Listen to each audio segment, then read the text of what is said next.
Hello everyone, I am Abhishek and once again I welcome you all to my YouTube channel ज्ञान दर्शन by अभी। तो आज के इस वीडियो में हम लोग डिस्कस करने वाले हैं गवर्नमेंट ऑफ इंडिया एक्ट 1858। ठीक है, यह जो टॉपिक है आपका यह यूपीएससी, इसके अलावा बीपीएससी जैसे महत्वपूर्ण एग्जाम्स के पीटी और मेन सेक्शन के लिए यूजफुल रहने वाले हैं। इसके अलावा अन्य भी पीसीएस एग्जाम्स में यह काफ़ी यूजफुल टॉपिक्स है। ठीक है, तो इस सेशन में आप शुरुआत करते हैं। तो सबसे पहले हम लोग यहाँ पे शुरुआत करेंगे इसके बैकग्राउंड से। ठीक है, तो यहाँ पे हम देख सकते हैं कि जो बैकग्राउंड है हमारा, इसमें हमने देखा कि यहाँ पे जो रिवॉल्ट ऑफ 1857 है ये ऑलरेडी चल रहा था। ठीक है, तो क्या होता है, रिवॉल्ट ऑफ 1857 जब होता है तो इस विद्रोह की वजह से क्या होता है कि यहाँ पे जो लोग हैं वो कहीं ना कहीं काफ़ी एक्टिवली पार्टिसिपेट करते हैं। और इसका कारण यह होता है कि जो ईस्ट इंडिया कंपनी है उसके अंदर जो भी कमियाँ होती हैं, ठीक है, वह कहीं ना कहीं यह उजागर होती है लोगों के बीच में। ठीक है, और यहाँ पे जो ब्रिटिश पार्लियामेंट है, ठीक है, वहाँ पे ऑलरेडी ये डिमांड चल रहा था कि कहीं ना कहीं जो ईस्ट इंडियन कंपनी है उससे जो सत्ता है उसे स्थानांतरित कर कर ब्रिटिश क्राउन में ट्रांसफ़र किया जाए। ठीक है, तो कहीं ना कहीं यहाँ पे इस डिमांड को कहीं ना कहीं फ्यूल मिल जाता है रिवॉल्ट ऑफ 1857 से। ठीक है, और तभी इस ये जो डिमांड है इसे फुलफिल करने के लिए फाइनली क्या होता है, गवर्नमेंट ऑफ इंडिया एक्ट 1858 जो है वह लाया जाता है। तो अब हम लोग देखते हैं यहाँ पे इसके मेन प्रोविजंस क्या क्या है। ठीक है, तो इसके जो मुख्य प्रोविजंस है वह कुछ इस प्रकार है। ठीक है, तो यहाँ पे हम लोग जो मेन प्रोविजंस है उसको एक बार डिटेल में देखते हैं। ठीक है, तो ये जो आपका यहाँ मेन प्रोविजंस है हमारा इस एक्ट का, वह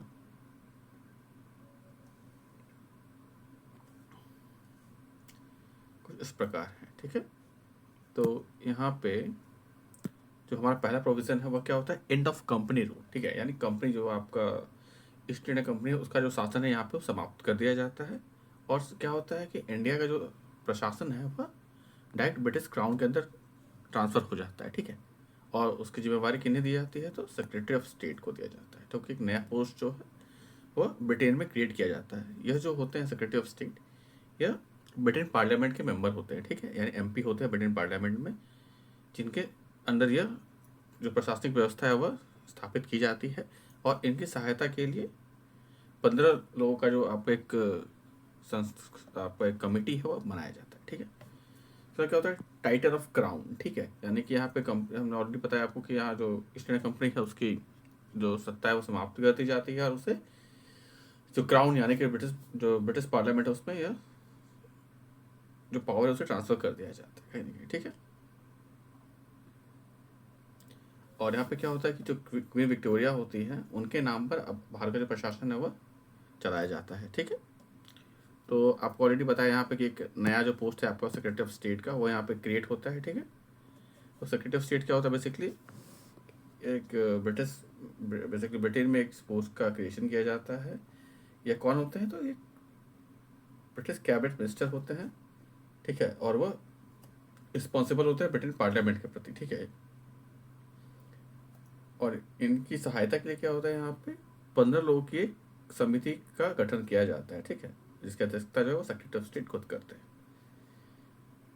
यहाँ पे क्या होता है, सेक्रेटरी ऑफ स्टेट होता है उन्हें किस प्रकार के पावर्स दिए जाते हैं यहाँ पे हम देखते हैं। तो उन्हें क्या होता है, बेसिकली इंडिया का जो फॉरेन अफेयर्स है और साथ ही साथ सिविल और मिलिट्री मैटर्स है, इन सभी मैटर्स पर जो है वो कंप्लीट अथॉरिटी जो है आपका सेक्रेटरी ऑफ स्टेट को दिया जाता है। ठीक है,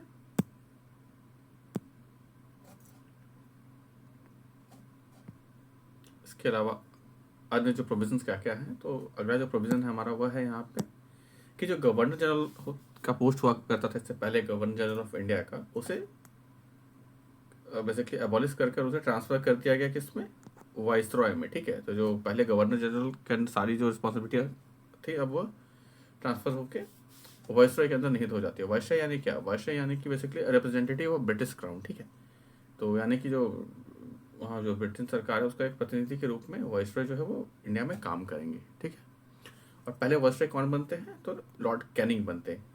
तो यानी आपका जो last governor general of India और फर्स्ट वाइसरॉय ये दोनों लॉर्ड कैनिंग होते हैं। इनका कार्यकाल एज अ वाइसरॉय कब से कब तक रहता है? 1858 से लेके 1862 तक, ठीक है।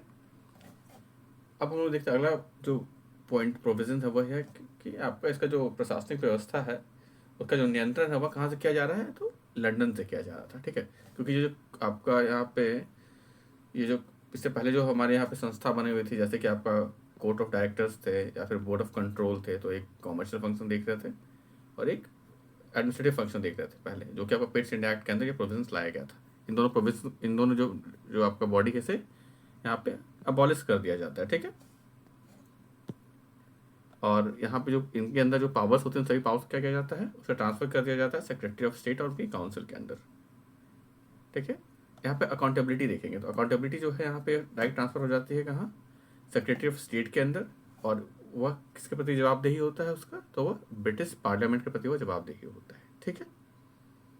और यहाँ पे क्या होता है, जो ब्रिटिश क्राउन है उसका जो कंट्रोल है वो कहने के इंडियन एडमिनिस्ट्रेशन पे और बढ़ जाता है। अब हम लोग देखते हैं इसका सिग्निफिकेंस क्या क्या है, ठीक है। तो इसका सिग्निफिकेंस यहाँ पे हम लोग देखेंगे तो सबसे पहले क्या होता है, mark the end of company rule and beginning of crown rule in India. यानी कि क्या होता है यहाँ पे बेसिकली जो कंपनी का जो शासन है उसकी समाप्ति का यह कहीं ना कहीं एक प्रतीक बनता है। और यहाँ पे जो भी शक्तियाँ हैं कंपनी के अंदर जो निहित थी उसे जो क्राउन होती है ब्रिटिश पार्लियामेंट है उसके अंदर से ट्रांसफर कर दिया जाता है, ठीक। इसके अलावा अगला जो पॉइंट है वह है हमारा कि यहाँ पे बेसिकली जो सेंट्रलाइज्ड पावर है वह ब्रिटिश गवर्नमेंट के अंदर में चली जाती है। यह इसका एक अगला इंपॉर्टेंस है, ठीक है। इसके बाद अगला जो इंपॉर्टेंस हमारा क्या होता है, बेसिकली इंडिया में जो ब्यूरोक्रेटिक कंट्रोल है, ठीक है, ब्रिटिश ब्यूरोक्रेटिक कंट्रोल जो है उसे उसका बेसिकली स्थापना जो है इस एक्ट के माध्यम से ही किया जाता है। क्योंकि डिलिबरेटली यहाँ पे जो पोस्ट ऑफ कलेक्टर्स है या फिर अदर एडमिनिस्ट्रेटिव जो पोस्ट है वो काफ़ी इफेक्टिवली यहाँ पे बनाए जाते हैं। और कहीं ना कहीं इसमें जो भारतीय हैं उनके भी ज्वाइनिंग के लिए भी यहाँ पे रास्ता थोड़ा बहुत साफ किया जाता है, ठीक है। हालांकि वो लोग ज्वाइन कर नहीं पाते क्योंकि काफ़ी डिफरेंसेस थे और पेपर तो यह प्रोविजन बनाए जाते हैं, बट ऑन ग्राउंड यह प्रोविजन जो है वो लागू नहीं हो पाते। तो इंडियंस जो है वो काफ़ी रेयरली कोई जो इंडियंस है वो एडमिनिस्ट्रेशन में वहाँ पे उस वक्त पार्टिसिपेट कर पाते हैं, ठीक है। इसके अलावा क्या होता है कि जो पार्लियामेंट्री कंट्रोल है ब्रिटिश पार्लियामेंट का वो इंडियन अफेयर्स पे स्टार्ट हो जाता है इस एक्ट के माध्यम से। और जो ब्रिटिश राज जो है उसका शुरुआत हो जाता है जो कि आपका चलता है 1858 से लेकर 1947 यानी भारत के आज़ाद होने तक, ठीक है। अब हम लोग देखते हैं यहाँ पे बेसिकली इम्पैक्ट ऑन एडमिनिस्ट्रेशन। तो यह जो एक्ट आया आपका, उस एक्ट के आने से भारत की जो प्रशासनिक व्यवस्था है उस पर क्या प्रभाव पड़े।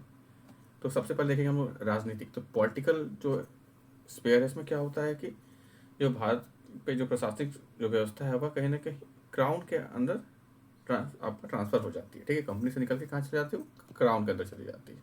यानी कि ब्रिटिश पार्लियामेंट के अंदर भारत का जो जो पूरा प्रशासनिक व्यवस्था है वह उनके हाथों में चला जाता है डायरेक्ट, ठीक। एडमिनिस्ट्रेशन में क्या होता है आपका, तो यहाँ पे जो ब्रिटिश सुपरविजन है वह बढ़ जाता है और सिविल जो सर्विसेज है वह कहीं ना कहीं मजबूत होते हैं यहाँ पे, ठीक है। इसके अलावा मिलिट्री पॉइंट ऑफ व्यू से अगर हम देखते हैं तो यहाँ पे क्या होता है कि जो आपका reorganisation to the prevent future revolt, ठीक है। तो यहाँ पे क्या होता है कि बेसिकली जो ब्रिटिश आर्मी जो होती है उस वक्त ब्रिटिश इंडियन आर्मी, उसमें कहने के उसे रीस्ट्रक्चर किया जाता है, उसे फिर से मनाया जाता है। और इस पर ध्यान दिया जाता है कि आपका जो इंडियन सोल्जर्स है और जो ब्रिटिश सोल्जर्स है उनका जो रेशियो है वह कहीं ना कहीं वो बढ़ाया जाता है। यानी जो ब्रिटिश सोल्जर्स है उनका नंबर्स उसमें बढ़ाया जाता है। और साथ ही साथ जो आपके जो जो भी कहने के जैसे कि आपके गोरखा हो गए, सिख हो गए, इस तरह के जो रेजिमेंट्स हैं इनका भी जो नंबर्स है वह आर्मी बढ़ाया जाता है यहाँ पे, ठीक है। ताकि जो रिवॉल्ट में किसी तरह का रिवॉल्ट फ्यूचर में ना हो इस चीज़ को ध्यान में रखते हुए ऐसे डिसीजन यहाँ पे लिए जाते हैं। इसके अलावा जो पब्लिक पॉलिसी है तो इसमें क्या होता है, जो क्वीन विक्टोरिया है उनके द्वारा एक प्रोक्लेमेशन यानी घोषणा दिया जाता है आपका लगभग 1 नवंबर 1958 को, ठीक है। इसमें कहा जाता है कि जो धार्मिक मैटर है उन मुद्दों पर किसी तरह का हस्तक्षेप ब्रिटिश गवर्नमेंट के द्वारा नहीं की जाएगी। और जो इक्वल ट्रीटमेंट है वो चाहे ब्रिटिशर्स हो या इंडियंस हो, सबको इक्वल ट्रीटमेंट यहाँ पे लॉ से रिलेटेड मैटर पे मिलेगा, ठीक है। तो ये कुछ जो इंपॉर्टेंट प्रोविजंस हैं वो एडमिनिस्ट्रेशन से रिलेटेड हमें यहाँ पे देखने को मिलते हैं, ठीक है। अब हम लोग देखते हैं यहाँ पे जो क्वीन विक्टोरिया का प्रोक्लेमेशन है 1858 का, उसमें हमें क्या क्या बिंदु देखने को मिलते हैं। तो पहला क्या होता है हमारा प्रॉमिस रिलीजियस टॉलरेंस। तो अभी हम ऑलरेडी डिस्कस किया कि किसी तरह का धार्मिक मामले पर हस्तक्षेप जो है वह ब्रिटिश गवर्नमेंट के द्वारा नहीं किया जाएगा। इक्वल ट्रीटमेंट दिया जाएगा सबको, यानी एक जैसा व्यवहार किया जाएगा, चाहे वो ब्रिटिशर्स हो या फिर इंडियंस हो इंडिया में, ठीक है। इसके अलावा promise to respect the right of Indian princes, यानी कि जो भारतीय जो राजा है उनके साथ अगर कोई भी किसी तरह का संधि किया गया है तो उसका जो नियम है उसका पालन किया जाएगा, ठीक है। और यह जो है आपका कहने के एक ब्रिटिश राज का जो ऑफिशियल बिगनिंग है उसका यह एक सिंबल के रूप में यह एक्ट देखा जाता है, ठीक है। तो कंक्लूजन क्या है यहाँ पे? तो कंक्लूजन यह निकलता है मुख्यतः कि जो गवर्नमेंट ऑफ इंडिया एक्ट है एक टर्निंग पॉइंट होता है भारतीय संविधान से जुड़े हुए इतिहास में, ठीक है। संविधान बनाने का जो एक शुरुआत जो है कहेंगे यहाँ से एक लार्ज स्केल पे होता है। इससे पहले हालांकि शुरुआत तो आपका रेगुलेटिंग एक्ट ऑफ 1773 से ही हो चुका होता है, बट एक एक कहें कि एक स्ट्रक्चर्ड वे में जो आपका शुरुआत है वो यहाँ से होगा, ठीक है। इसके अलावा क्या होता है यहाँ पे जो इंडिया में जो कंपनी रूल है उसका अंत का यह एक आपका चिन्ह के रूप में हमें देखने को मिलता है, ठीक। इस एक्ट के माध्यम से ही जो कंपनी रूल है उसका पूर्णतः समाप्त यहाँ पे कर दिया जाता है और जो ब्रिटिश क्राउन है उनके अंडर यह पावर जो है वह निहित कर दी जाती है। इसके अलावा क्या होता है भारत पे जो इम्पीरियल कंट्रोल है वह शुरुआत हो जाता है और जो चलता है कब तक, तो भारत के आज़ादी तक, यानी 1947 तक, ठीक है। तो हमारा यह टॉपिक यहाँ पे समाप्त होता है। अगर ये वीडियो आपको अच्छा लगता है तो आप इसे लाइक कर सकते हैं। आपका कोई क्वेरी है या कोई फीडबैक है, ठीक है, तो आप इसे कमेंट कर सकते हैं। अगर आपको ये वीडियो यूजफुल लगा तो आप इसे शेयर भी कर सकते हैं अपने फ्रेंड्स के साथ और आप इस चैनल को सब्सक्राइब कर सकते हैं। So please do subscribe my YouTube channel ज्ञान दर्शन बाय अभी। Thank you.